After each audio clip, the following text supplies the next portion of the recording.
Сроки постановки на кадастровый учет земель жителей Якутии, которые еще не оформили документы, могут увеличить до 1 года. Соответствующие поправки в федеральное законодательство готовит Министерство имущественных и земельных отношений республики.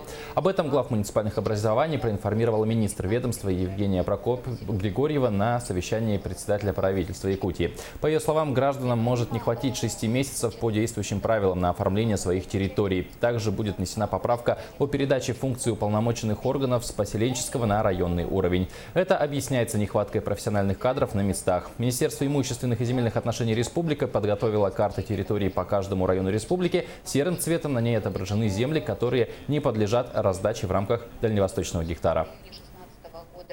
Главам необходимо ускорить работу по корректировке своих генеральных планов в части